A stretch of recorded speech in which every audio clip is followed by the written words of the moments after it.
Hi, I'm Veronica from ROEST, and today we've got a guest. Yes. Tim Wendelboe. Hello, everyone. Tim Wendelboe, that's a roastery. That's the coffee shop, coffee school, world barista champion 2004, and you personally.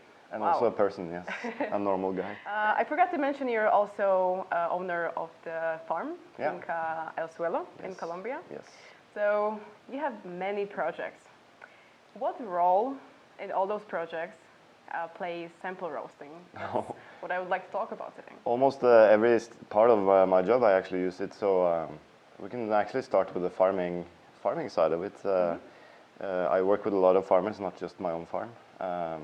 And part of the work we have been doing for the last 8 years is to plant new varieties, for instance, on the farm. You normally will start then with very small amounts of seeds, and it takes like 5 years for the plants to grow and produce something, and then you get a very small amount of coffee to roast, to taste, to see if the variety is working on that farm, whether it's producing well or not. That's for the farmer to decide, but I'm kind of helping them on the flavor side. Is this a coffee that I would like to buy? So the only way to kind of roast that is, of course, with a small sample roaster. That's a big part of it, but also on the farming side, when I buy coffees, because I work with the same farmers year after year, and we separate each and every picking by day or by week. Then we have to sample roast a lot of samples during the buying season. So for instance, now I went to Colombia and I took home with me 30 samples from one farm, and they all need to be sample roasted. And it's kind of, before you had to stand there on the sample roaster all the time and watch the coffees develop. But now I feel the technology today is much easier because I can make a specific profile for that particular farm that I know works for all their coffees. And then we can just plug and play. You just put in the coffee and I can answer emails while it's roasting. So that's kind of on the farming side. And then when the coffee arrives in Norway and we're supposed to roast the coffee on the big roaster, obviously we would do a couple of batches on a small sample roaster to check the quality and also to see, not necessarily see how to roast the coffee, but to get some kind of reference. Okay, this is how the coffee tastes like when we roast it on the sample roaster. It should at least be as good when we roast it on the big roaster, or even better. And then we have kind of a very good reference point because I already have tasted this coffee many times from this roaster, so I kind of know what kind of potential it has when we roast on the big one. And then we also use it for training purpose. Of course, we do roasting classes in this lab, maybe bi-monthly now, so where we have professional roasters coming in. And then, of course, we use it to make roast defect kits. So we try to actually make bad roasts with it to train people how to kind of taste what is, for instance, a slightly green coffee or slightly baked coffee. And that's pretty easy now because we have the profiles already, so we can just put the coffee in and use it for that. But so it's kind of a tool that I use it at least a couple of times a week when I'm here in Norway for many different reasons. You are wearing so many hats in your business, yes. Which is amazing. So I assume that efficiency is something that you really require, and especially of your equipment. Yeah. Then why ROEST? Well, first of all, it's programmable, so I don't actually have to stand and watch the coffee all the time. When I know, like I said, when I know the coffees, I can just use a profile that I know works for it, put it in, and then I I can hear when it starts to first crack, and then I will pay a little bit of attention to see, at what time did it start to crack, and when should I kind of take the coffee out. So that's one part of it. Like I don't have to stand there and watch it all the time. I used to have a double barrel old school sample roaster where both the barrels were very different. So you would constantly have to check both of them all the time, which was very time consuming, of course. And then especially when you get like 40 samples from one farm, you want to check the moisture, check the water activity. You have to weigh up the amount you're gonna roast. You have to check the green coffee quality, write the stickers for the boxes where they're going to be after it's roasted. And this takes time as well, and I like to do that while I'm roasting. So I don't have to kind of do that first and then start to roast, because you just end up wasting so much time. So, and also, of course, you can cool the coffee while it's roasting. I mean, that's quite obvious for a lot of old school sample roasters, but there's also roasters where you can't do that. So it's, yeah, it makes my workflow at least a lot better. And of course, if I had a lot more samples, I would just have a second one or a third machine. And just program them all, and it wouldn't make a huge difference if I roasted on 2 or 3, I think. So you're roasting like 100 grams.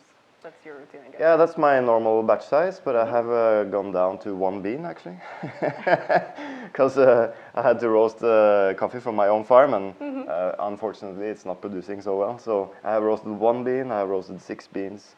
We did 39 grams the other day, and then, but 100 grams is kind of my standard. But you know, it's flexible. Like you can, on a 100-gram profile, you can also just put 90 grams in, or 105 if you want. Like, it doesn't have to be that accurate to succeed, but I think it's good to have a consistent batch size from batch to batch, so that it's easier to kind of succeed.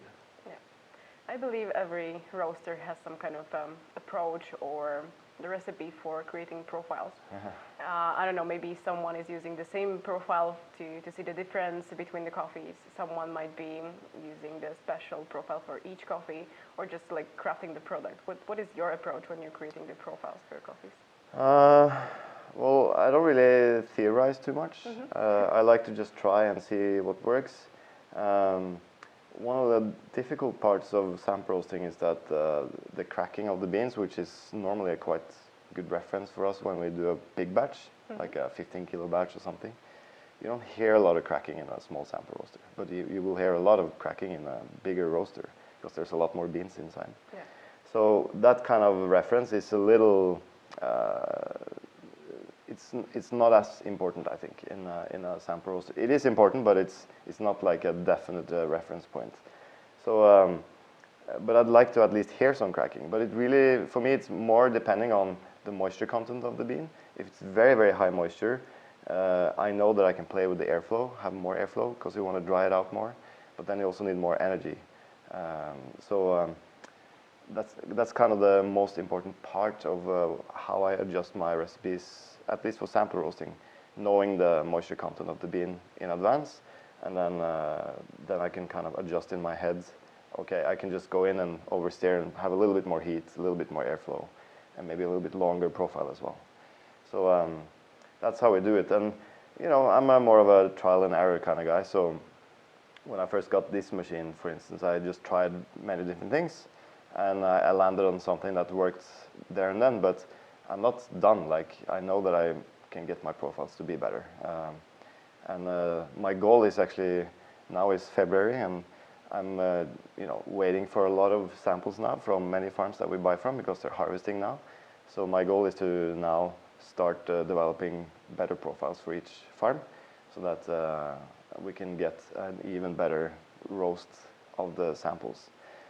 But then again, it's for me also it's not crucial that the roast profiles are 100%, especially when I'm buying coffee, because I'm only evaluating the quality of the green coffee.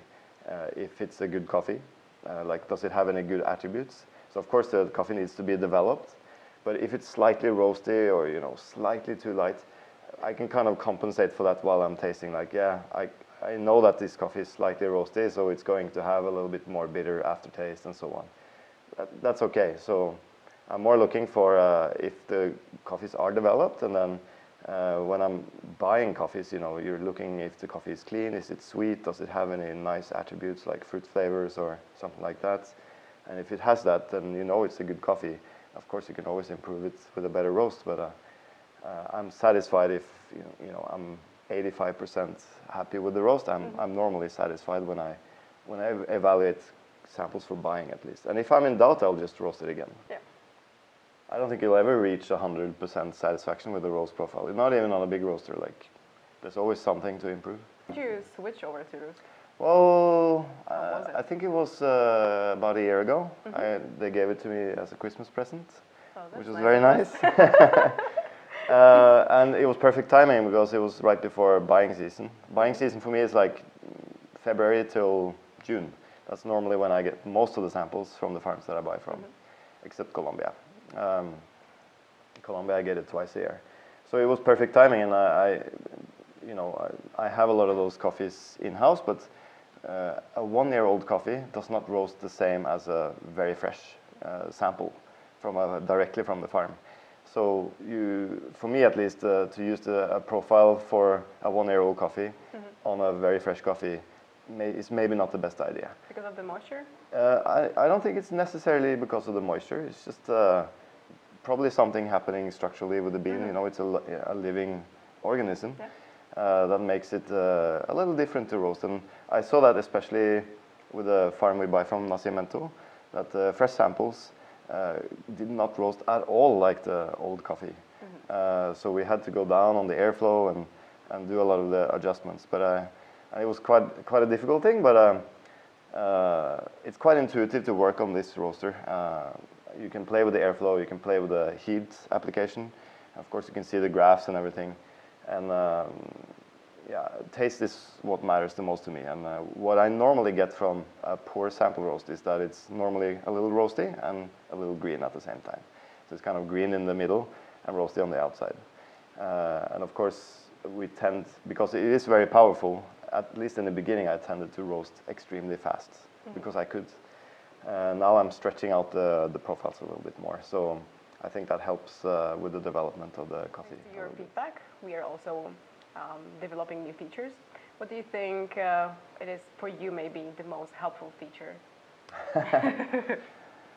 Well, I would say for me, making profiles is for sure the most useful feature because the way I work and I have a lot of the same coffees all the time, so it makes my life a lot easier. First crack detector, it's not installed on this roaster, but I'm looking forward to getting that because sometimes, especially with low moisture content coffees, first crack can be extremely subtle, so you kind of have to really listen. Of course, having a trier is great. I have another roaster that is also programmable and everything for smaller quantities, but I'm not able to take out samples and try, and I'm kind of an old school guy, so I like to, at least with samples, because you never know 100% whether the coffee is completely finished or not, even if you're following a profile you know works. Maybe the moisture content was slightly higher or something.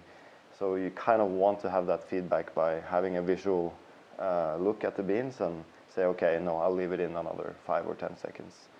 So yeah, and also one thing that frustrated me on my oldest sample roaster was that the samples didn't cool very well. So even after like 5-6 minutes, the beans were still quite hot, and that's very frustrating. So getting the coffees to cool fast is crucial. Otherwise, it'll taste very kind of flat and bitter. So it's important.